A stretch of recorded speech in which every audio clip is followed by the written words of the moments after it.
अस्सलाम वालेकुम सर। वालेकुम सलाम। अच्छा सर, क्योंकि बहुत सारे लोग नहीं जानते कि इमरान खान के कागजात नामजदगी किसने जमा करवाए। वो देख भी रहे थे कि कौन सा वकील है जिसने कागजात नामजद फिल किए। अपना नाम भी बताइएगा और कागजात नामजदगी जो खान साहब के हैं उस हवाले से भी ज़रा हक़ाइक़ बताइएगा। रह मोहम्मद अली मेरा नाम है और मैं 20 तारीख को हम अडयाला जेल के कोर्ट समाअत के दौरान हमने फ़ैसला किया कि खान साहब के हमने कागजात जमा कराने हैं और वहाँ मैंने एप्लीकेशन खुद ही फैसला किया? नहीं, ये खान साहब के मीटिंग के दौरान ये फ़ैसला हुआ और वहाँ से हमने एप्लीकेशन अलाउ कराई।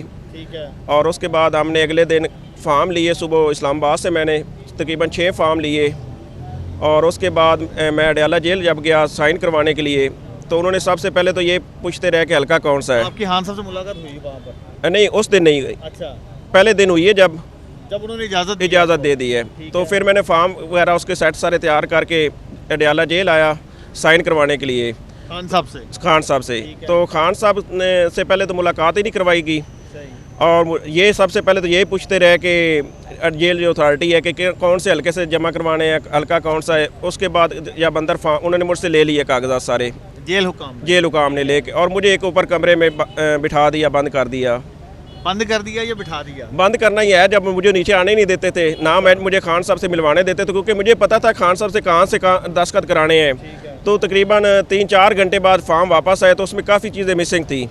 कहीं सिग्नेचर नहीं थे, कहीं थे। तो मैंने वो पिन पॉइंट आउट किए। तो उसके बाद उन्होंने कहा कि दोबारा करवाते हैं। दोबारा करवाने के बाद उसमें भी मिसिंग थी और मुझे तकरीबन 6:30 बजे रात इन्होंने हवाले किए जो नॉमिनेशन पेपर थे। उसमें भी वो स्टैंप वगैरह सारी चीज़ें थी। उसमें तकरीबन 3 जो फार्म थे वो तकरीबन ठीक थे, जिनमें उसमें स्टैंप भी हुए थे और साइन भी कंप्लीट थे।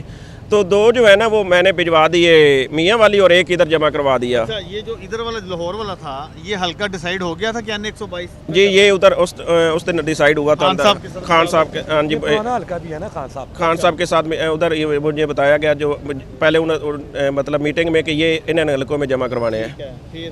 तो उसके बाद मैं तकरीबन इधर तो ये पार्टी की जिम्मेदारी लगाई थी कि उन्होंने प्रपोजल और स्कैंडर मुझे प्रोवाइड करने हैं। अच्छा, ये क्योंकि मैं अब असल मुद्दा आ गया ना, क्योंकि असल इशू ये बना कि जो तईद कुनिंदा था मुनीबुर रहमान वो हल्का NA 120 का वोटर है। तो ये किसने कहाँ से आए ये दोनों स्कैंडर और प्रपोजल? ये मुझे पार्टी ने प्रोवाइड किए थे। पार्टी में किसने प्रोवाइड किए थे? ये अब इंटरनल मैटर है पार्टी का, इसमें मुझे नाम मैं ये जानना चाह रहा हूँ कि देखिए ये सेंट्रल पंजाब बड़ी गलती ये प्रेसिडेंट सेंट्रल पंजाब से पहले मैंने रब्ता किया था। अच्छा। और उसके बाद फिर नीचे आते आते उन्होंने जो आगे बंदे मुझे दिए। प्रेसिडेंट कौन है सेंट्रल? कर्नल इजाज मिनाज साहब। ठीक है, उन्होंने फिर आगे नीचे भेजे। और फिर तजवीज़ और तईद कुनिंदा के नाम किसने सेलेक्ट किया कि ये 2 लोग हैं? ये हमारे जो जनरल सेक्रेटरी लाहौर है। क्या नाम है उनका? वसीम कादिर। उन्होंने कहा कि ये दोनों बंदे उन्होंने मुझे इस्लामाबाद भेजे। मैं तो इस्लामाबाद था। अच्छा। क्योंकि अगले दिन बीच में दरमियान एक दिन था और हमने ये तैयारी भी करनी थी और मैंने सारी रात उधर ट्रैवल किया। मैं तो तकरीबन 10 बजे 9 बजे निकला इस्लामाबाद से और सुबह 9 बजे में पहुंचा, क्योंकि फाग थी सारी रात ट्रैवल करते हुए। तो आगे से लास्ट डे था और इसमें ये इशू है कि प्रपोजर जो है ना हमारा वो ये ना समझे कि हल्के का नहीं है, वो वोटर नहीं है। वो आज भी जो 30 नवंबर की जो ऑफिशियल गज़ट है इलेक्शन कमीशन ऑफ पाकिस्तान का वो आज भी इस हल्के का उसके मुताबिक ये वोटर है। ये इन्होंने 15 दिसंबर को जब इलेक्शन शेड्यूल जारी हुआ है, इलेक्शन शेड्यूल जारी होने के 3 घंटे बाद वेबसाइट पे ये नोटिफिकेशन अपलोड किया है। सही है। तो उसके बाद जो अभी हमने इसको वेरीफाई किया, जब ये हमें पता चला इतराज़ आया और उसके बाद इन्होंने चेंज किया जो लीगली ये नहीं कर सकते थे। ठीक है, अब देखिए ना, मैं क्योंकि पूरी कौम ये जानना चाह रही है कि लाहौर से पाकिस्तान तहरीक इंसाफ के लीडर को इलेक्शन से ही आउट कर दिया गया। एक बुनियादी गलती जो छोटी सी गलती है जिसमें प्रपोजल और स्कैंडर्स के जो मुतलका वोटर हल्के से नहीं है, तो अब उसके तो जिम्मेदारों का तयन होना चाहिए। ये कौन लोग हैं? बात तो ये आ रही है कि वकील साहब कौन थे, तो वकील तो मैंने दिखा दी है। ये चीज़ कौम जानना चाह रही है। जी, इसमें पार्टी के इंटरनल लेवल पे भी इस पे हो रहा है। क्या हो रहा है? इन्वेस्टिगेशन। अच्छा। और जो है इस पर बेसिकली तो इतना हमारा कसूर नहीं है जितना कसूर जो है मैं समझता हूँ जिस तरह लतीफ़ खोसा साहब के जो बेटे हैं खुरम खोसा साहब के, उनके नामिनेशन इन्होंने लिख कर दिया कि NA 122 का है, उस रात को चेंज कर लिया।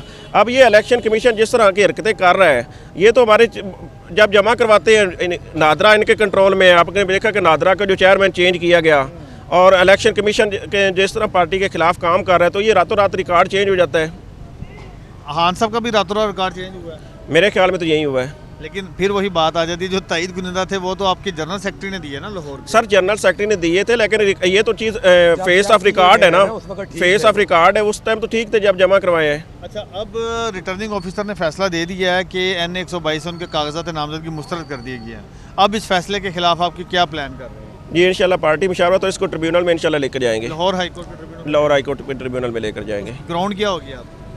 ग्राउंड हमारी देखें जो ज़्यादातर है कन्विक्शन है। आपको दुख नहीं हो रहा कि लतीफ़ खोसा साहब इमरान खान साहब के वकील हैं, अजहर सदीक साहब इमरान खान साहब के वकील हैं, दोनों NA 122 से उनके कागजात मंजूर और खान साहब के कागजात मुस्तरद हो गए? नहीं, ये दुख तो देखे पूरी कौम को, मुझे भी है कि पहला इलेक्शन है, हम खान साहब के बगैर लड़ने जा रहे हैं और खान साहब उसमें भी ये उसके उनके नॉमिनेशन आपने ठीक फिल करवा सके?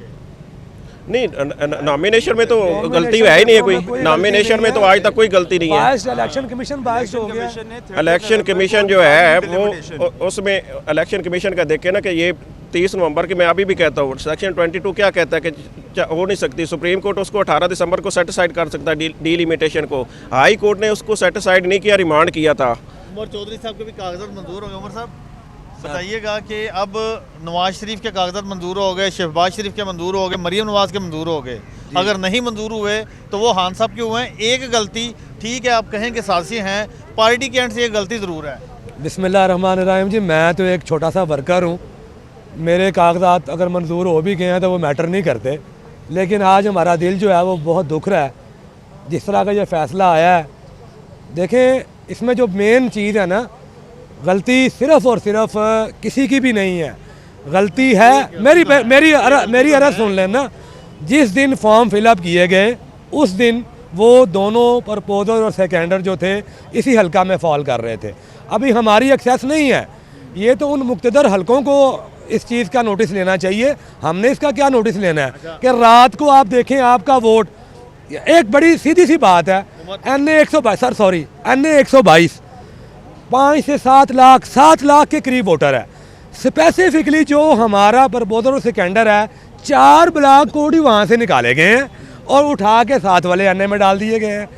टेरिटोरियल देखें 7 NA 7 मिक्स है, और आज भी वही हमारा जो PP है NA 122 के नीचे जो सूबाई हल्का है वो उसी में एग्जिस्ट कर रहा है। साहब, अब आखिरी बात तो ये बता देंगे कि अब आप इसको हाई कोर्ट में चैलेंज करने जा रहे हैं? जी बिल्कुल, हाई कोर्ट में चैलेंज करेंगे इसको। अच्छा, तो दूसरा ये है कि पार्टी के अंदर जिन बंदों ने ये तजवीज़ कुनिंदा और तईद कुनिंदा दिए हैं उनकी सतह पर इंक्वायरी कब तक मुकम्मल होते देंगे? ये तो इंटरनल पार्टी का मैटर है, इंशाल्लाह जल्दी इस पे भी अमल अब होगी। मैदान खाली है तो क्या लगता है कि अब मैदान खाली नहीं रहने देंगे, इंशाल्लाह ये ट्रिब्यूनल में सेटिसाइड हो जाएगा फैसला। मैदान खाली किधर है जी, मैदान आप छोड़ें, आप देखें। आप बताएं चौधरी साहब, NA 122 से अजहर सदीक साहब हैं, लतीफ़ खोसा साहब हैं और उमर चौधरी साहब, सर क्या कौन इलेक्शन? हमारे सेंट्रल पंजाब के कर्नल एजाज मिनाज साहब भी कैंडिडेट हैं, मेरे डॉक्यूमेंट्स भी जो हैं वो मुकम्मल हो चुके हैं। लतीफ़ खोसा साद रफीक हैं आपके मध्य मुकाबले। सर देखें, ख्वाजा साद रफीक साहब हमारा, अगर देखें आप इस सारी चीज़ को छोड़ दें, अगर इतनी अखलाकी जरूरत हो तो जो काम किया गया है, ये देखें, उनको पता है वो फेस नहीं कर सकते हैं मैदान में।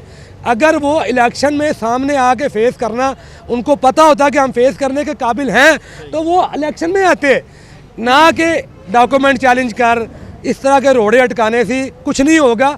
मेरे अलावा एक बात मैं आपको और बताता चलूँ, आपने ये देखा होगा कि पाकिस्तान तरीके इंसाफ के बारे में ये कहा गया कि इनको तो कागजात नामजदगी जमा कराने के लिए लोग ही नहीं मिलेंगे। आप देखें पूरे पाकिस्तान में सबसे ज़्यादा पाकिस्तान तरीके इंसाफ के कैंडिडेटों ने अपने नॉमिनेशन पेपर जमा कराए हैं। लेकिन क्या फ़ायदा हुआ कि पार्टी के सरबराह लाहौर से इलेक्शन नहीं लड़ रहे? देखें, ये एक प्री प्लान काम हुआ है। इमरान खान साहब को मियां वाले से भी मुस्तरद हुए हैं। बेसिकली तो ये कन्विक्शन थी, बेसिकली आप समझे कि इमरान खान इस सिस्टम को एक्सपोज कर रहा है। इमरान खान सिस्टम को एक्सपोज तो कर रहा है, लेकिन पार्टी के अंदर जो इमरान खान के खिलाफ साजिशी हैं उसको भी NA 122 के नॉमिनेशन एक्सपोज किया है। हाँ, ये इस तरह अभी नहीं कह सकते, इस पर इंक्वायरी होगी इंशाल्लाह उस पर।